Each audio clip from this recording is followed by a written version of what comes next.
Hello friends, પિંક્સ two test ચેનલમાં આપનું સ્વાગત છે. આજે એક ફરી નવી રેસીપી લઈને આવી ગઈ છું. હવે આજથી આપણે શ્રાવણ મહિનો શરૂ થાય છે, તો આપણે રોજ ઉપવાસનો મહિનો હશે, ઘણા બધા ઉપવાસ કરતા હશે. તો ઉપવાસમાં શું ખાવું કે આપણને ફિલિંગની લાગણી આવે, એટલે કે પેટ ભરેલું રહે. દરરોજ આપણે તળેલું, સ્ટાર્ચ વાળું કે બટેટા ખાઈને કંટાળી જઈશું, ખરું ને?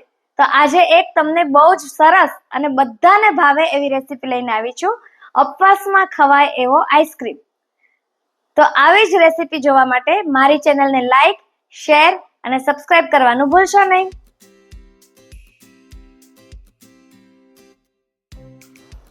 આપણે ફરાળ અને ઉપવાસમાં ખવાય તેવો આપણે આઈસ્ક્રીમ આજે બનાવવાના છીએ. તો એ આઈસ્ક્રીમ માટે આપણે કેવી રીતે બનાવશું અને કયા ઇન્ગ્રેડિયન્ટ્સ લેશું કે જેથી ઉપવાસમાં ખાઈ શકાય. એમાં એક પણ જાતનો સ્ટાર્ચ નથી અને કોઈ પણ જાતના કોઈ કેમિકલ્સ વાપરવામાં આવ્યા નથી. એકદમ નેચરલ વસ્તુઓથી જ આપણે બનાવવાના છે. તો આજે ઉપવાસ અને ફરાળમાં ખવાય તેવામાં આઈસ્ક્રીમ માટે હું રોઝ કોકોનટ આઈસ્ક્રીમ બનાવવાની છું. તો એ માટે શરૂ કરીએ. આઈસ્ક્રીમ બનાવવા માટે સૌથી એનો બેઝ છે તો એ છે ક્રીમ. તો અહીંયા મેં ડબલ વ્હિપ્ડ ક્રીમ લીધું છે, જે અહીંયા 1.5 cup rich gold whip cream લીધેલું છે, રીચ કંપનીનું ગોલ્ડ ક્રીમ. એ સિંગલ ક્રીમ જે માર્કેટમાં આવે છે એ નથી લેવાનું, ખાસ ધ્યાન રાખજો. વ્હિપ્ડ ડબલ ક્રીમ લેવાનું છે. હવે આપણે એને બીટ કરીશું.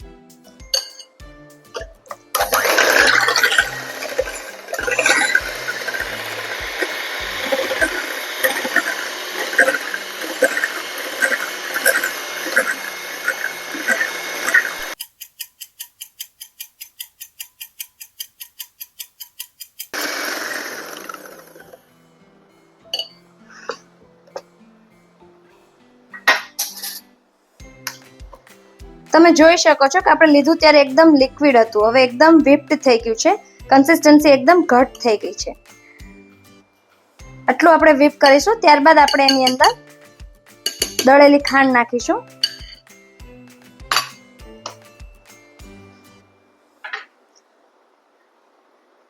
અહીંયા મેં 1/4 કપ દળેલી ખાંડ લીધી છે, એ આપણે નાખીશું અને ફરી પાછું વ્હિપ કરીશું.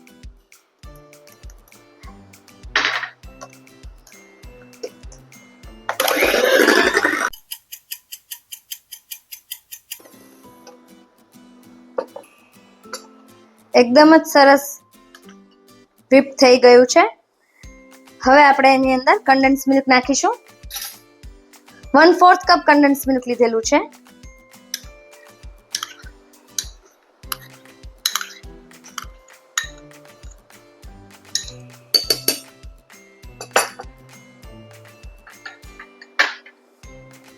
પ્રોપર મિક્સ કરી લઈશું.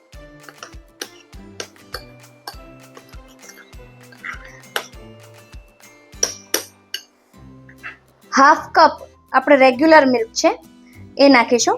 આપણે કોકોનટ ફ્લેવર આપવી છે, એટલે અહીંયા હાફ કપ મેં ઘરનું મિલ્ક અને હાફ કપ કોકોનટ મિલ્ક લીધેલું છે.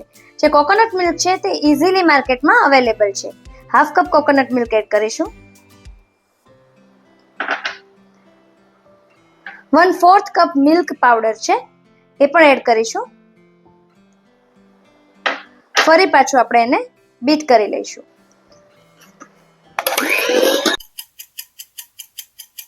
બીટ થઈ ગયું છે. બધા જ ઇન્ગ્રેડિયન્ટ્સ એકદમ સરસ બીટ થઈ ગયા છે. હવે આપણે એને બીજી અંદર ફ્લેવર એડ કરીશું. આ આઈસ્ક્રીમ છે તે બનાવવામાં પણ એકદમ સરળ અને ખાવામાં તો બહુ જ ટેસ્ટી છે. રોઝ સિરપ છે. આપણે કોઈ પણ કંપનીનું રોઝ સ્વીટ સિરપ આવે છે, જે શરબતનું સિરપ, એ આપણે લઈશું. અહીંયા 2 ટેબલ સ્પૂન લીધેલું છે.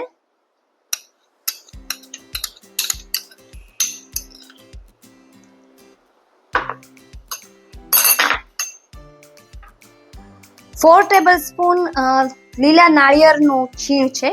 તમે લીલું સૂકું કોઈ પણ લઈ શકો છો. અહીંયા મેં ફ્રેશ કોકોનટ લીધું છે, કારણ કે આપણે એને કોકોનટની ફ્લેવર આપવી છે. 4 ટેબલ સ્પૂન રોઝ વોટર એટલે કે ગુલાબ જળ. કોઈ પણ કંપનીનું, સારી કંપનીનું તમે ગુલાબજળ લઈ શકો છો. 4 ટેબલસ્પૂન લેવાનું છે.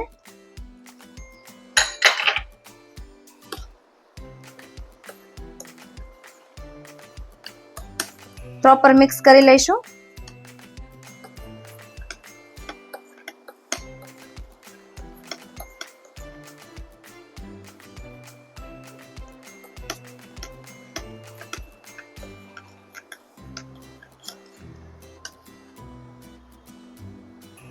તમે જોઈ શકો છો કે આપણે જે રોઝ સિરપ નાખ્યું એને લીધે થોડોક લાઇટ કલર આવે છે. તો જેને કલર વાપરવામાં, ફૂડ કલર વાપરવામાં વાંધો ન હોય તો તમારે થોડોક આમાં ફૂડ કલર વાપરીએ તેને લીધે કલર બહુ સરસ આવે છે. બાકી નેચરલ તો આવો લાઇટ પિંક કલર આવે જ છે. હું અહીંયા આપણે કલર સરસ આવે એની માટે થોડોક ફૂડ કલર એડ કરું છું. કોઈ પણ કંપનીનો તમે રેડ ફૂડ કલર લઈ શકો છો.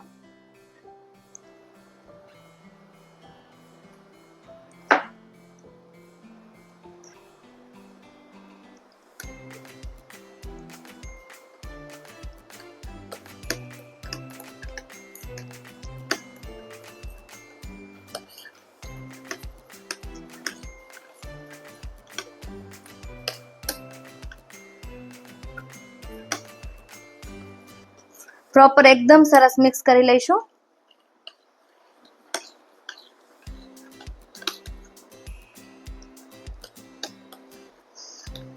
તમે કોકોનટની ફ્લેવર જેને ન ભાવતી હોય તો એ રોઝ અને કાજુનું કોમ્બિનેશન પણ લઈ શકે છે.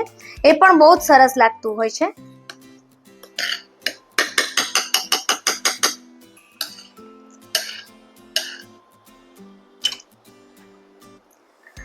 છેલ્લે આપણે રોઝની પેટલ્સ છે ચોપ્ડ, એને એડ કરીશું, જેનાથી બહુ જ સરસ ટેસ્ટ આવતો હોય છે. સ્મેલ અને ટેસ્ટ બંને બહુ સરસ આવતો હોય છે.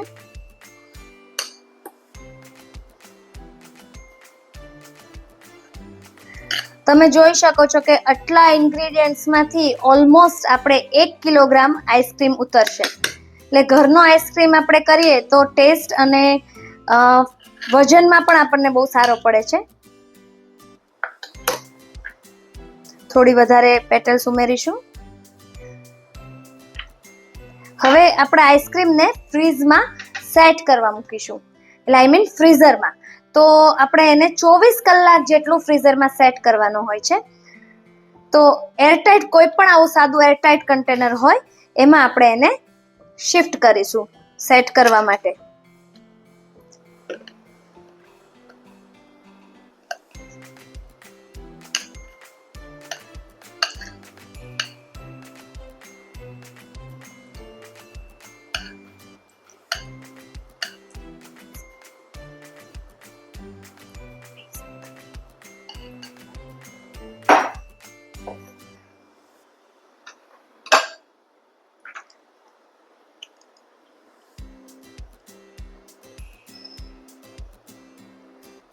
ઉપરથી પેટલ્સ એડ કરીશું.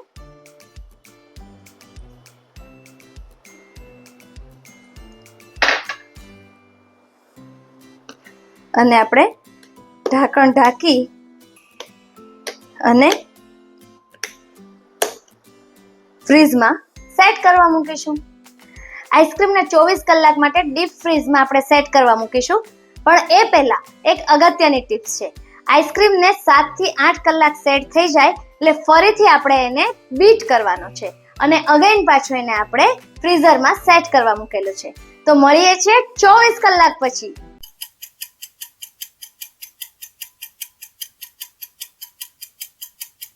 આઠ કલાક થઈ ગયા છે અને સેમી સોલિડ જેવો આઈસ્ક્રીમ થઈ ગયો છે. હવે આપણે એને ફરીથી અગેન એકવાર બીટ કરી લઈશું. અત્યારે જ એકદમ લાગે છે ને ટેમ્પટિંગ.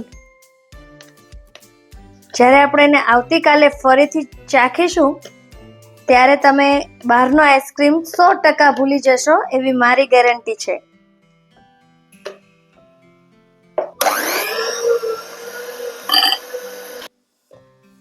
આઈસ્ક્રીમને આપણે કન્ટેનરમાં ફરીથી શિફ્ટ કરી દઈશું.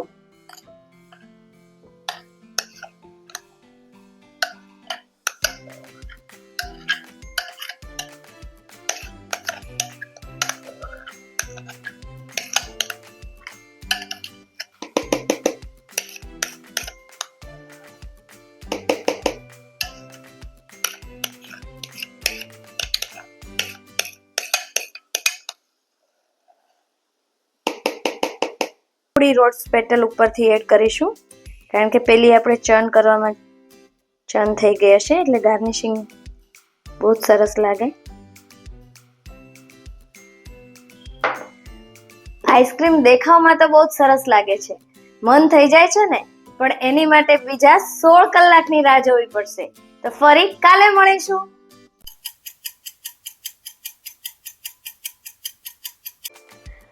Hello friends, welcome back after 24 hours. બીજા દિવસે આઈસ્ક્રીમની શું પરિસ્થિતિ છે જોવું છે ને, ચલો ચેક કરી લઈએ. જોઈ શકો છો તમે, એકદમ સરસ જામી ગયો છે. જો હવે આપણે એને સર્વિંગ બાઉલમાં લઈશું.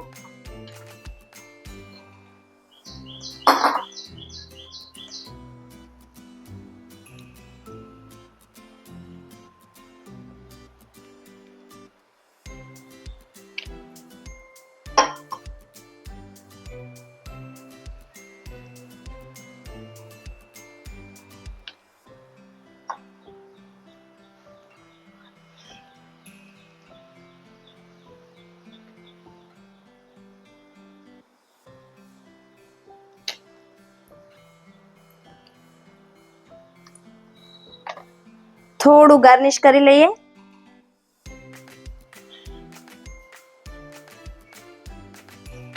તો રેડી છે રોઝ કોકોનટ આઈસ્ક્રીમ.